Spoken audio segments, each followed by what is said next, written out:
on, you guys? So what I wanted to do here, I want to do a quick lesson today, and I just, for the intro, used the loop I've been using here for the last 3 videos.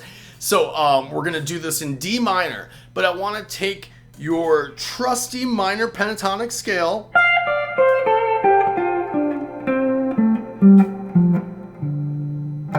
and I want you, for those of you who are more in the beginner intermediate level, starting to kind of try to develop your own voice, I want you to, for this exercise, and I went a little bit outside of it on the last part there, but for this exercise I tried to stay within that scale for the examples there, and I want you to go through every articulation trick within that scale like I just tried to do. So what did I just try to do? I started out by bending. So on bar 1, right? Then bar 2, I looked down and I wrote down all of the tricks I wanted to include. So bends was the first one. Double stops was the second one. So then I just went.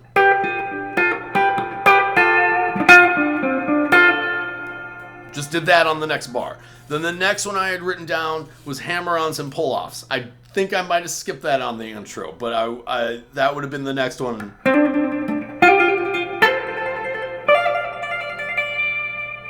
Right? So I'm staying within the scale. Obviously, you can, you can take this idea and run with it, right? Then next on the list I had slides, so I went.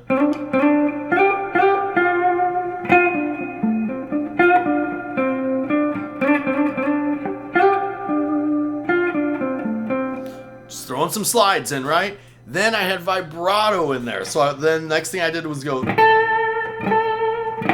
Just tried to shake the crap out of that note, right? Then the next thing I had written down was ghost notes. So the next thing I did was try to pick.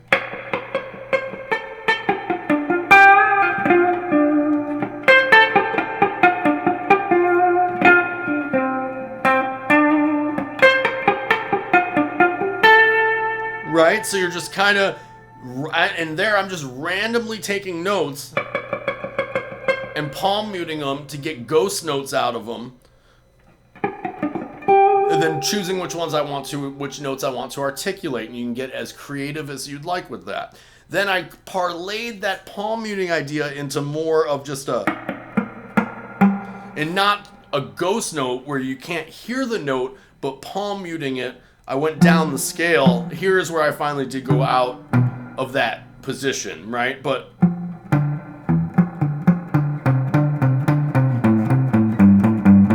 you can still hear those notes. They're not full on ghost notes,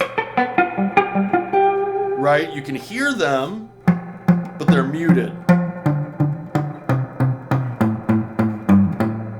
Okay? So a little bit of a nuance there with your right hand technique. We'll do a whole video on just right hand techniques, but those are, to me, how many was that? 1, 2, 3, 4, 5, 6, 7. That's 7 different articulation tricks that you can just work out all within one position, so that, and make it this really trusty. I did it in this just trusty D minor position at the 10th fret, since you guys probably all already know that one. We can take this same concept and just do it, if you want to do it in the position below it, right? You could do the same exact thing, right?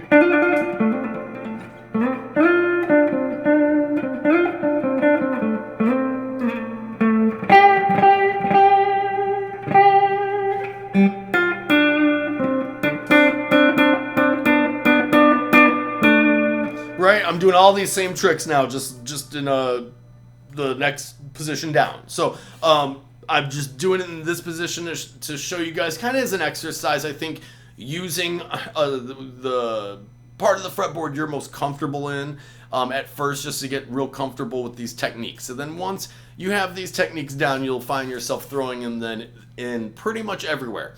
So cool. That's really all we wanted to go through today, was some of those articulation tricks, and then how to just kind of quickly kind of run through them in something that's familiar, and just kind of work some of those out and practice some of those. So much love, you guys. As always, like, subscribe, share. I'll see you on the flip. Later.